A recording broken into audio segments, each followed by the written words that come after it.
Assalomu alaykum barchaga.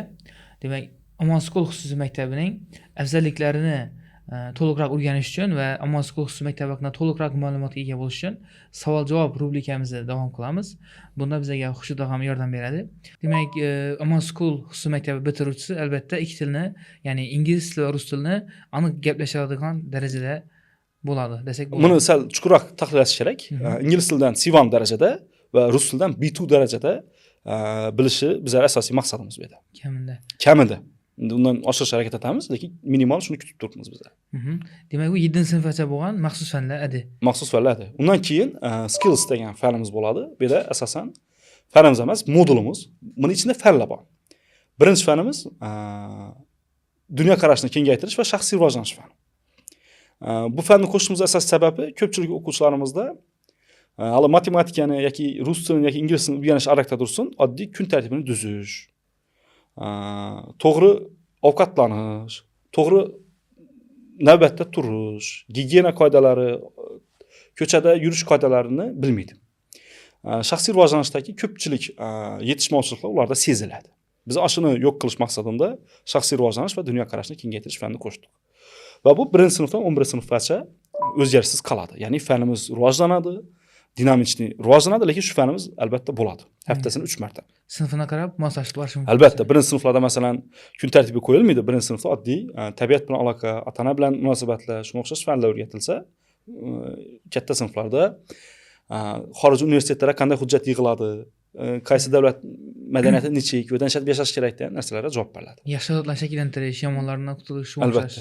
Telefonlardan qaramlik ba'zi ko'p bolalarda shundan ham qutulishga shu fanimiz yordam beradi.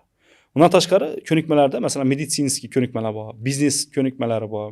Ya'ni business study degan fanimiz ham bo'ladi. Meditsina fanimiz ham bo'ladi.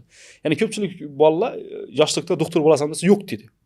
Lekin doktorchilikni yaxshiroq ichidan ko'radigan bo'lsa, ularga qiziqish uyg'onadi. Aynan meditsina ko'nikmamizning ham maqsadi doktorchilikka qiziqmaydigan bolani doktorchilikka qiziqtirish yoki biznesga qiziqmaydigan bolani biznesga qiziqtirish bo'ladi. Ko'nikmalar moduli, ya'ni skills moduli, keyingi modulimiz. Bu modulni qo'shishimiz asosiy sababi hozirgi kunda axborot o'ta qadrli ma'lumot emas. Ya'ni boshqacha tushuntirsam, 20-asrgacha bo'lgan bitiruvchilar, maktab bitiruvchilari axborotni qadrlaradi. Ya'ni ular kitoblar o'qish orqali, qandaydir bir tenglamalarni yozib qo'yish orqali axborotga egalik qilish ular uchun muhim edi. Lekin hozir axborot biz uchun o'ta arzon va eng oson erishiladi. Ya'ni biror narsa haqida ma'lumotni biz ChatGPT ga yozadigan bo'lsak yoki Google ga yozadigan bo'lsak, bir zamonda bizlarga ko'rsatib beradi. Ya'ni 21-asrning eng muhim instrumenti bu ma'lumot emas, balki o'sha ma'lumotlarga yetib borish, boshqacha ko'nikmalar paydo bo'ldi. Buni biz soft skills deymiz, ya'ni yumshoq ko'nikmalar deymiz. Tolerantlik, moslashuvchanlik, o'zini anglash, dunyo qarash, odamlar bilan muomala etib bilish, empatiya degan ko'nikmalar o'ta muhim bo'lib qoldi 21-asrda. Shuning uchun biz aynan ko'nikmalar modulini qo'shdik. Buning ham sabablaridan birisi o'quv markazida o'qitib turgan vaqtimizda ko'pchilik bolalarda ko'nikmalar bilan bog'liq muammolar bor. Ya'ni maxsus fanlarni yaxshi bilishadi, lekin ko'nikmalarni bilmaganligi natijasida o'ta aqlli bolalar ham o'ta yomon ishlarda ishlab yuradi. Masalan, bilim o'ta zo'r, ko'rgan bo'lsangiz kerak o'zingiz ham shunday bolalar, lekin oddiygina ishni eplay olmaydi. Yani bir satuvchilikni ishini ham eplay olmaydi hatto. Oddiy kassirning ishini ham eplay olmaydi. Bilimi lekin zo'r, akademik darajasida. Lekin yumshoq ko'nikmalar unga yetmaganligi uchun bolalarimiz o'zini ko'rsata olmaydi. Shuning uchun biz ko'nikmalar modulini qo'shdik va ko'nikmalar modulining birinchi darsi bu shaxsiy rivojlanish va dunyo qarashini kengaytirish fani. 1-sinfdan 11-sinfgacha bo'lgan o'quvchilarimizga bu fanlar 3 marta haftasida qo'yiladi. Bu fan o'zi davlat maktablarida yo'q. To'ppa-to'g'ri davlat ichida nimalar qo'shilgan bo'ladi? Qanday darslar, qanday mavzular misol uchun? Davlat maktabida yo'q, haqiqatan to'g'ri aytasiz. Lekin chet el maktablarida bor. Nimalar qo'shiladigan savolga javob har sinfda har xil.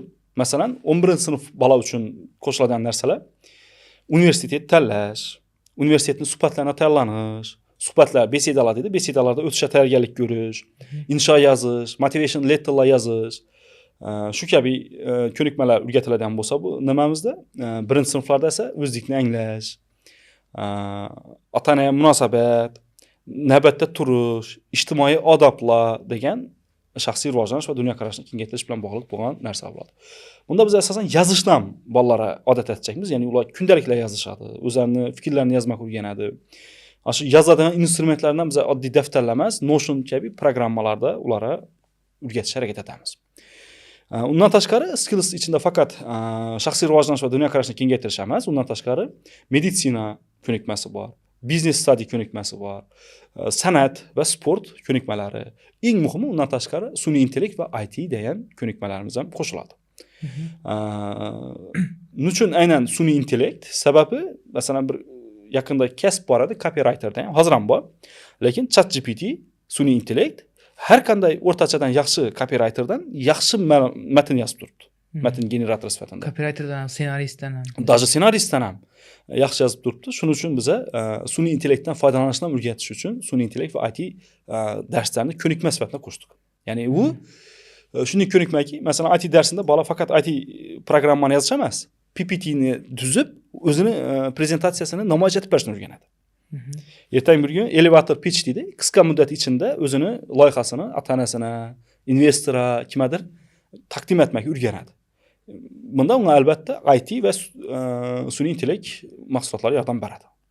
Yuqorida berilgan modullarni barchasini tugatish uchun bolalar ertalabki 9 dan darslar boshlanadi, kechki 5 gacha va mutolaa vaqtlari ham bo'ladi ularda. Undan tashqari kunning birinchi qismida asosan maxsus fanlar o'tiladi, ya'ni maxsus fanlar o'ta ko'p intellekt talab etganligi uchun va energiya talab etgani uchun birinchi qismida va ikkinchi qismida ko'nikmalar va coffee breakdan keyin kunni 3 bo'lganmiz biz.